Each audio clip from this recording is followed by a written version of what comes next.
मित्रों, क्या कभी आपने कल्पना की कि ईश्वर ने मनुष्य का शरीर क्यों बनाया, आपको इस मृत्यु लोक में क्यों भेजा, आपके यहाँ भेजने का उद्देश्य क्या है। हमें जो शरीर मिला है, अनंत योनियों के में भटकने के पश्चात में मनुष्य का शरीर मिलता है। और जब मनुष्य का शरीर मिलता है तो परमात्मा सभी लोगों को बुला करके एक एक व्यक्ति को समझाता है कि इस मृत्यु लोक में जाकर के आपको क्या करना है। लेकिन यहाँ आकर के हम अपनी वासनाओं में, अपनी तृष्णाओं में इतने खो जाते हैं कि हमें वो चीज़ याद ही नहीं रहती है कि हमारा मनुष्य का शरीर किस निमित्त हमें प्राप्त हुआ था। मनुष्य का शरीर व्यक्ति को बड़े दुर्लभ तरीके से मिलता है। इसकी याद दिलाने का कार्य कौन करता है? वो है गायत्री मंत्र। आज इसी संदर्भ में हम आपसे चर्चा करेंगे। मित्रों, परम पूज्य गुरुदेव परम वंदनीय माता जी की दिव्य उपस्थिति व सूक्ष्म संरक्षण में आज हम आपसे इस वीडियो के माध्यम से एक ऐसे विषय पर बात करने के लिए जा रहे हैं जिस विषय को यदि आपने अपने जीवन में उतार लिया तो निश्चित रूप से आपका जीवन धन्य हो जाएगा, आपका इस धरती पर आना सार्थक हो जाएगा। गायत्री महामंत्र भारतीय संस्कृति की वो धरोहर है जिससे वेदों का निर्माण हुआ, ऋचाओं का निर्माण हुआ। गायत्री मंत्र व्यक्ति को जीवन प्रदान करता है। इस गायत्री मंत्र का उद्देश्य क्या है? जन जन तक उसके उद्देश्य को पहुंचाने का है कि आपको किस उद्देश्य से, किस निमित्त यह मनुष्य का शरीर मिला है। तो गायत्री मंत्र जन जन तक इसकी चेतना को पहुंचाता है। जो मनुष्य इस उद्देश्य को समझ जाता है वह फिर अपने व्यक्तित्व को ऊंचा उठा लेता है। वो जो जगाने की यात्रा है, जिसके जाग जाने के पश्चात व्यक्ति नर से नारायण बन जाता है, मानव से महामानव बन जाता है, महामानव से देव मानव बन जाता है और देव मानव से अवतारी पुरुष बन जाता है, पशु स्वरूप व्यक्ति परमात्मा बन जाता है। उसी संकल्प को जगाने का नाम गायत्री मंत्र है। और इस चीज़ को याद दिलाने के लिए केवल एक ही मंत्र है, जीवन देवता, जो जीवन जीने की कला सिखाता है। वो देवता कौन है? गायत्री मंत्र। जिस व्यक्ति ने गायत्री मंत्र का जाप कर लिया उसे फिर अन्य देवताओं की शरण में जाने की आवश्यकता नहीं पड़ती है, क्योंकि गायत्री मंत्र ही जीवन को किस प्रकार से जिया जाए, आपके आने का उद्देश्य क्या है, उस उद्देश्य को बताता है। तो ऐसे पावन मंत्र को परम पूज्य गुरुदेव परम वंदनीय माता जी के संरक्षण में, चलिए इस पावन मंत्र को आप हमारे साथ साथ दोहराएं। गायत्री महामंत्र। ओम भूर्भुवः स्वाहा तत्सवितुर्वरेण्यं भर्गो देवस्य धीमहि धियो यो नः प्रचोदयात्। अखण्डमण्डलाकारं व्याप्तं येन चराचरं तत्पदं दर्शितं येन तस्मै श्रीगुरवे नमः। तस्मै श्रीगुरवे नमः। मित्रों, परम पूज्य गुरुदेव बताते हैं कि व्यक्ति का जब जन्म होता है तो वो सौभाग्य से होता है। बड़े भाग्य मानस तन पावा। जिसके बड़े भाग्य होते हैं वही इस मनुष्य के तन को धारण करता है।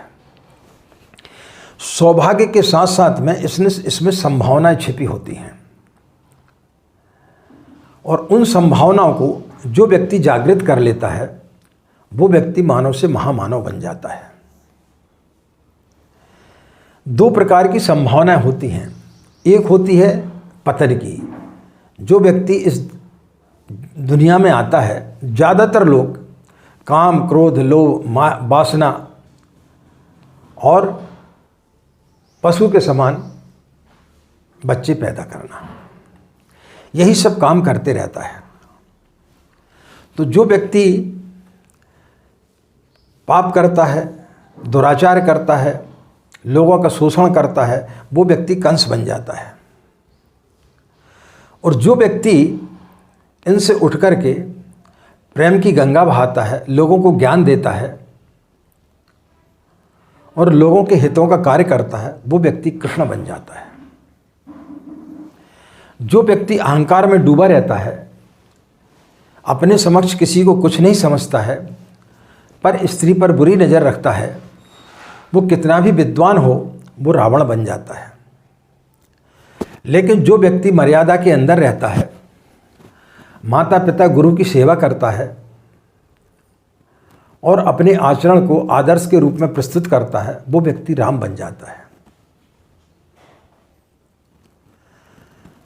तो मित्रों, व्यक्ति अपने व्यक्तित्व में जितना रिफाइंड करते रहता है, अपने जीवन को जितना गढ़ते रहता है, उतना ही उसका व्यक्तित्व में निखार आते रहता है। पृथ्वी में अन्न की संभावना है, लेकिन वो जोतने से मिलता है। खदान में रत्नों की संभावना है, लेकिन वो खोदने से मिलते हैं। पानी में भाप बनने की संभावना, लेकिन पानी को गर्म करने से वो भाप मिलती है। माचिस की तीली में आग निकलने की संभावना है, लेकिन उसको रगड़ना पड़ता है। चकमक पत्थर में आग होती है, लेकिन ऐसे दिखाई नहीं देती, उसको रगड़ना पड़ता है, तब उससे आग उत्पन्न होती है। वृक्ष के ऊपर फल लगते हैं, लेकिन उन्हें तोड़ने से मिलते हैं। इसी प्रकार व्यक्ति के अंदर परमात्मा होता है, लेकिन वो जगाने से मिलता है। और यह जगाने का काम कौन करता है? गायत्री मंत्र। तो जो व्यक्ति गायत्री मंत्र की शरण में जाता है, वो अपने जीवन को समझ जाता है, वो अपने जीवन को जागृत कर लेता है, वो परमात्मा तक पहुंच जाता है। परमात्मा के पास तक पहुंचाने का सेतु का काम करता है गायत्री मंत्र। व्यक्ति के अंदर क्रांति तभी घटती है जब हम हमारे जीवन में आए हुए अवसरों को सौभाग्य में बदल देते हैं। महाराष्ट्र में एक 10 वर्ष का लड़का था, उसका नाम था नारायण। जब वहाँ पर शादी लग्न होती है तो पंडित पहला शब्द बोलता सावधान। तो जैसी उनकी लग्न होने लगी तो पंडित ने बोला सावधान। तो उनको लगा कि मुझे सावधान होने के लिए क्यों बोला जा रहा है। वो वहाँ से उठे और जंगल चले गए और फिर उन्होंने वहाँ पर 12 वर्ष तक तपस्या की। यानी जब वो 24 वर्ष के बाद आए, 12 वर्ष के थे, 12 वर्ष तक तपस्या की, 24 वर्ष के हो गए, और जब वे 24 वर्ष के आए तब उनका व्यक्तित्व बदल चुका था।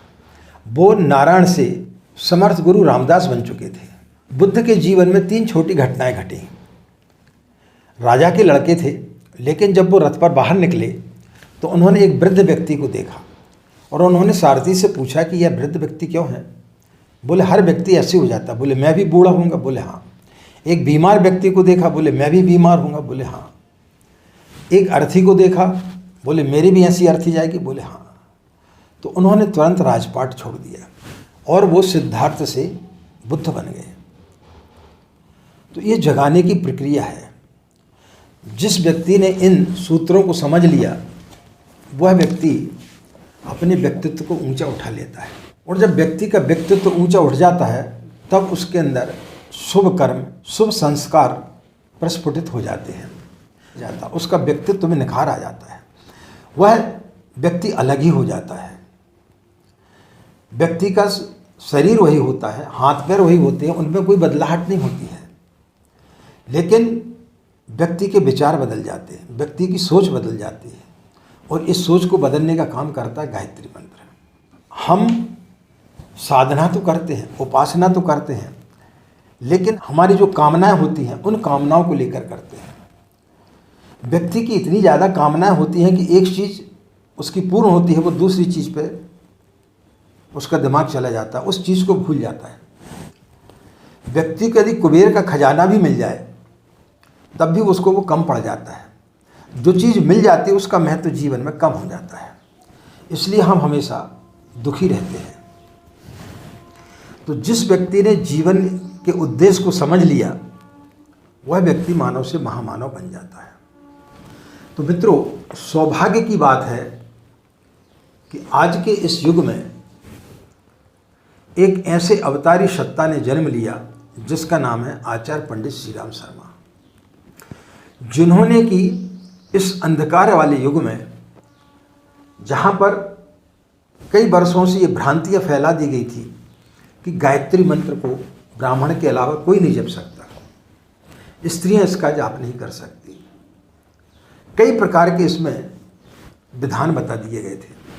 व्यक्ति डरता था और इसी कारण से व्यक्ति का पतन होते हुए चला गया, क्योंकि जीवन का देवता गायत्री मंत्र है और उसी जीवन के देवता को जो व्यक्ति भूल जाता है, फिर उसका जीवन जो है नरक तुल्य हो जाता है, राक्षसों जैसा हो जाता है। इसलिए हमारे समाज में हमारी भारतीय संस्कृति जो है वो विकृत होते हुए चली गई। लेकिन इसी बीच सौभाग्य के रूप में एक ऐसे महापुरुष का जन्म हुआ जो स्वयं जगत गुरु है और जिसने स्वयं अपने अंदर गायत्री को प्रकट किया। एक संयोग की बात नहीं होती कि जो व्यक्ति ने जीवन पर्यंत गायत्री की साधना की हो और गायत्री जयंती के दिन ही वो अपना जीवन त्यागे। परम पूज्य गुरुदेव ने अपने जीवन का त्यागने का समय गायत्री जयंती ही निर्धारित किया। तो ऐसे सदगुरु के बीच में हमें सौभाग्य जन्म लेने का मिला और उन्होंने जन जन तक गायत्री मंत्र को पहुंचाया। लेकिन हम अनेक भ्रांतियों में पड़े रहते हैं। हम देख लेते फला व्यक्ति ऐसा बोल रहा है, ढका व्यक्ति ऐसा बोल रहा है, लेकिन हम ये भूल जाते हैं कि जिस व्यक्ति ने नदी को पार किया तो वो ज़्यादा बता सकता है कि जिसने सिर्फ किताब में पढ़ा है कि इस नदी में इतनी गहराई है। लेकिन जिस व्यक्ति ने उस चीज़ को पा लिया, जिस व्यक्ति ने उस चीज़ को देख लिया, समझ लिया, और उसके सानिध्य में बैठ करके जब हम गायत्री की साधना करते हैं तो वो हमें नुकसान क्यों पहुंचाएगी। आपने बहुत महंगी कार खरीद ली, उसके फीचर्स आपको मालूम नहीं, लेकिन कुशल ड्राइवर आपको सही जगह पर ले जा सकता है। तो किसी कुशल गुरु के सानिध्य में जब हम उसके नाव में बैठते हैं तो वो हमें भवसागर पार करा देता है। तो मित्रों, ये सौभाग्य के क्षण है कि हमें परम पूज्य गुरुदेव जैसा गुरु मिला। तो उनके सानिध्य में गायत्री मंत्र की साधना करें और संभावनाएं जो एक बीज के अंदर छुपी रहती हैं कि बीज छोटा सा होता है, लेकिन जैसे उसको पृथ्वी पर दबा दिया जाता तो एक बट वृक्ष का रूप ले लेता है। इसी प्रकार से मनुष्य में कई संभावनाएं छिपी हुई हैं।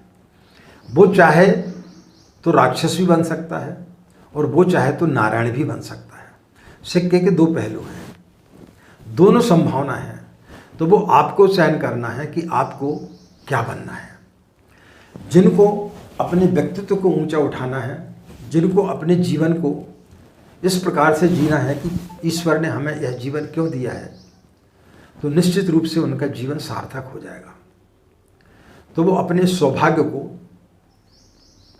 गायत्री मंत्र के द्वारा पूज्य गुरुदेव की नाव में बैठ करके अपने जीवन को सार्थक कर लेगा। तो मित्रों, हम सब पूज्य गुरुदेव की शरण में आए, गायत्री मंत्र का जाप करें, किसी प्रकार की कोई भी भ्रांतियों में ना पड़े, तो निश्चित रूप से आपको गायत्री मंत्र आसानी से सफलता देगा। आशा मित्रों, यह जानकारी निश्चित रूप से आपके लिए लाभकारी सिद्ध होगी। इन्हीं कामनाओं के साथ में परम पूज्य गुरुदेव, परम वंदनीय माता जी एवं माँ गायत्री का सूक्ष्म संरक्षण व उनका आशीर्वाद आप सभी को सदैव मिलता रहे, उनका मार्गदर्शन आप लोगों को प्राप्त होता रहे, ऐसी सदैव हम उनसे कामना करते हैं। पुनः नए वीडियो में किसी नए विषय के साथ में आपसे फिर भेंट करेंगे। आप सभी के अंदर बैठे परमात्मा को हमारा प्रणाम, हमें आज्ञा दें। नमस्कार। ओम।